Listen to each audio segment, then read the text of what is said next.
Pria ini membantu para FBI untuk menangkap bandar narkoboy, tapi malah berakhir apes. Dia adalah Kaslo, sebut saja Bang Kos. Ia disuruh untuk bergabung dengan sindikat narkoboy untuk menangkap pemimpinnya. Awalnya Bang Kos memberitahu para FBI bahwa ia akan membawa 6 kilo narkoboy dari bandara untuk diberikan pada si bos. Seketika Erika yang merupakan FBI langsung menyiapkan pasukannya serta meminta izin atasannya. Atasannya pun sedikit memberikan izin dan memuji Erika karena merekrut Bang Kos. Sementara Bang Kos menyuruh istrinya membawa anaknya pergi karena besok mereka bisa dalam bahaya jika si bos narkoboy tahu ia mengkhianatinya. Sebelum pergi ke bandara, Erika memasang penyadap pada Bang Kos untuk memantau situasinya nanti. Bang Kos pun tiba di bandara untuk mengambil paket narkoboy itu.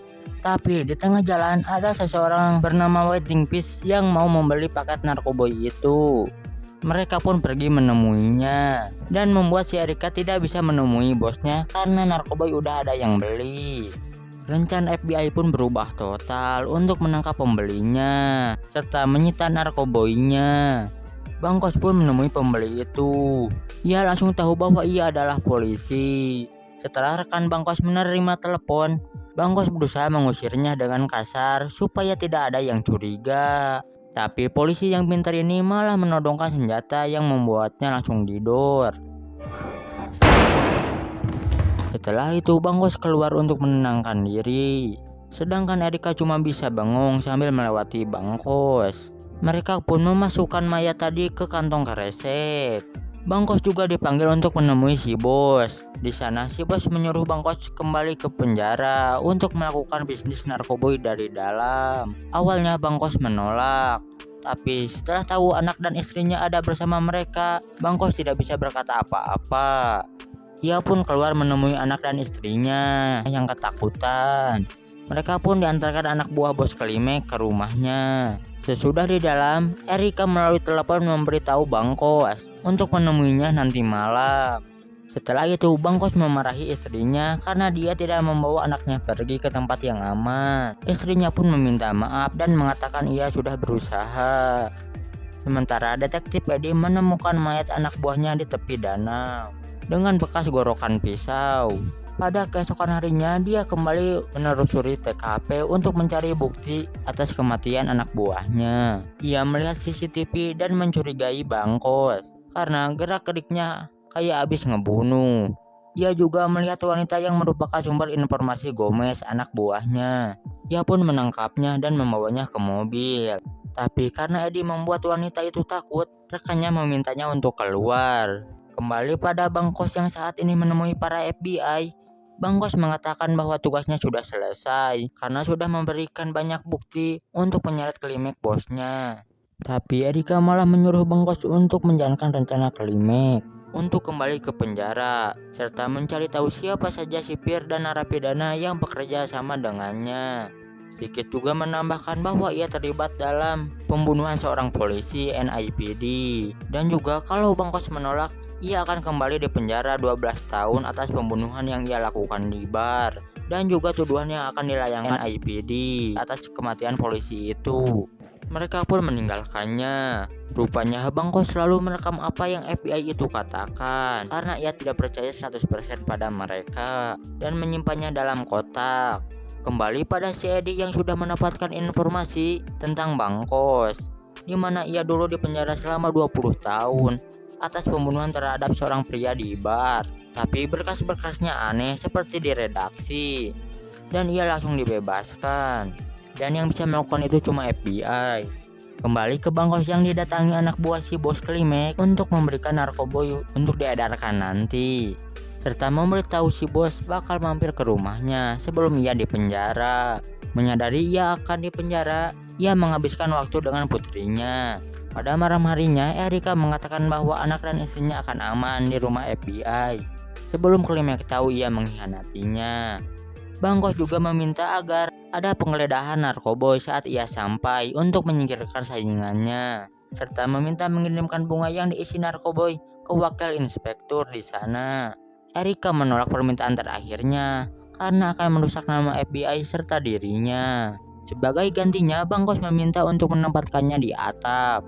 Setelah itu ia pun pulang ke rumah sambil menggendong anaknya. Ternyata sudah ada bos Klimek di dalam. Setelah membaringkan anaknya, mereka makan bersama lalu pergi. Rupanya Edi mengawasi rumah Bang Kos. Pada pagi harinya, Bang Kos berpura-pura melakukan KDRT dan menelpon polisi. Polisi pun segera datang dan menangkapnya, membuat si Edi terheran-heran. Setelah masuk ke dalam penjara, Bang Kos diterima dengan baik oleh para napi yang bekerja untuk Klimek. Dan benar saja, saat Bang Kos masuk, FBI langsung menggeledah semua tahanan. Kembali pada si Edi yang saat ini sudah ada di markas FBI. Ia menuduh Erika memberikan surat pembebasan palsu pada Bang Kos karena nama Erika selalu muncul pada berkas mencurigakan milik Bang Kos. Erika pun berdalih tidak mengenal Bang Kos. Tapi Edi bukan sembarang Edi, ia mempunyai bukti. Ia mendapatkan foto Bang Kos setelah anak buahnya dibunuh dan juga mobil FBI beserta Erika di dalamnya saat mau kabur dari TKP. Ia juga menantang FBI jika ingin berperang dengan NIPD. Sementara istri Bang Kos mengambil narkoba dari bunga kuning dan memasukkannya ke bangkai burung. Ia juga menjatuhkannya di atas penjara menggunakan drone. Pagi harinya saat bersih-bersih, Bang Kos menemukan bangkai itu dan mengambilnya. Sementara si Ade mengunjungi istrinya. Si Ade mengatakan awalnya ia curiga pada suaminya, tapi setelah ada campur tangan FBI ia tidak yakin dan berpikir sebaliknya. Istrinya pun curhat bahwa dulu suaminya membunuh orang di bar karena orang itu menghina dirinya, padahal sudah diperingatkan. Sejak itu setiap orang yang bilang akan membantu malah merepotkan mereka. Si Ade juga meyakinkan bahwa ia tidak brengsek seperti yang lain. Si Ade pun meninggalkan kartu namanya jika ia berubah pikiran. Kembali pada Bang Kos di mana ia sudah mulai mengedarkan narkoba untuk para narapidana di sana. Tak berselang lama, Edi menghubunginya dan memberitahu bahwa Bang Kos akan digantung. Dan itu akan jadi momen paling mengerikan dalam hidupnya. Pada sore harinya, polisi membawa Bang Kos menemui bandar narkoba yang menguasai tempat itu. Polisi itu memukulnya dari belakang. Mereka juga mengikat tali di lehernya supaya terlihat bahwa ia bunuh diri. Bang Kos yang panik pun mengatakan ia di sini untuk menjatuhkan bosnya si Klimek dan meminta mereka untuk memberitahu nama orang yang bekerja untuk Klimek. Tapi mereka tetap menggantungnya. Ia pun berusaha mengatakan bahwa ia adalah informan sambil digantung. Setelah mau mati ia pun diturunkan. Bang Kos yang ngos-ngosan pun memberitahu ia bekerja sama dengan FBI untuk menangkap bosnya Klimek serta meminta daftar nama yang bekerja untuk Klimek. Mick juga memperingatkan Klimek akan menyerang keluarga Bang Kos lebih ganas dari biasanya. Sementara di kantor FBI Kit panik karena Edi pergi ke penjara. Ia takut Bang Kos mengatakan pada Edi tentang kematian bawahannya. Sebelum itu terjadi, Kit berniat untuk melenyapkannya. Ia juga mengancam Erika akan dipenjara karena melepaskan pembunuh dari penjara, serta menghapus berkasnya, dan menjalankan misi yang membuat seorang polisi terbunuh. Erika pun menjawab bahwa ia beroperasi di bawah wewenang Kit, dan dia tidak bisa menyalahkan Erika sendiri jika Erika tidak mau melenyapkan Bang Kos. Kit pun beralasan bahwa ia tidak mengetahui operasi ini dan mengkambing hitamkan Erika jika ia tidak mau melenyapkan Bang Kos. Kembali ke Bang Kos yang diberi daftar nama yang ia minta pada Mick. Pada pagi harinya ia memberikan daftar nama itu pada anggota FBI dan meminta penjara isolasi. Tapi anggota FBI itu tidak memberikannya dan mengatakan itu sudah perintah. FBI itu pun langsung pergi. Seketika Bang Kos panik karena sudah dihianati.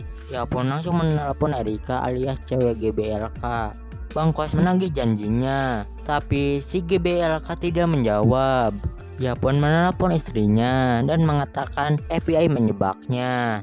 Dengan nada putus asa, istrinya meyakinkan jangan menyerah sekarang karena ada polisi yang tahu tentangnya dan FBI, yaitu si Edi. Bang Kos menyuruh istrinya memberikan kaset rekaman pada Edi dan juga informasi tentang anak buahnya yang mati. Sementara Kit GBLK menunjukkan foto pada anak buah Klimek untuk membuatnya membunuh Bang Kos. Kembali pada istri Bang Kos yang sedang mengambil uang serta kaset rekamannya. Tapi tiba-tiba cewek GBLK datang mengambil semua kaset itu dan memberikan uangnya supaya ia bisa pergi sebelum anak buah Klimek menyerang.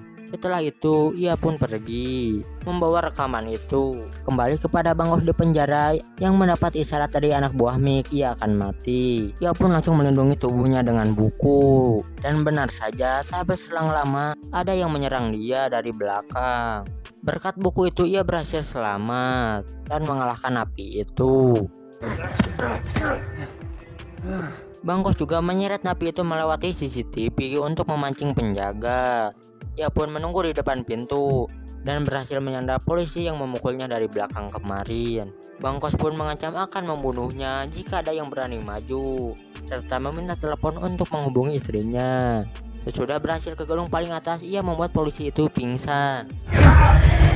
Sementara istrinya panik, anaknya didatangi orang-orang Klimek. Ia pun masuk ke dalam rumah dan menghubungi Edi. Tapi anak buah Klimek keburu masuk dan menyekap serta akan membakar mereka bersama rumahnya. Untungnya si Edi datang dan menembak si gendut.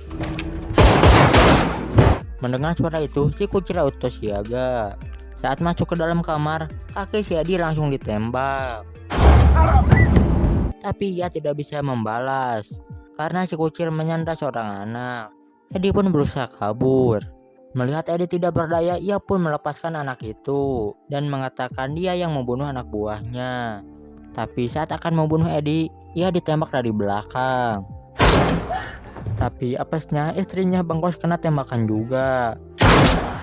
Si kuncir pun dibunuh Edi. Kembali ke Bang Kos di mana ia dikepung polisi dan FBI serta para sniper yang siap memecahkan kepalanya. Ia juga diberikan telepon untuk menelepon istrinya. Istrinya mengatakan ia dan anaknya baik-baik saja, yang membuat Bang Kos sedikit tenang.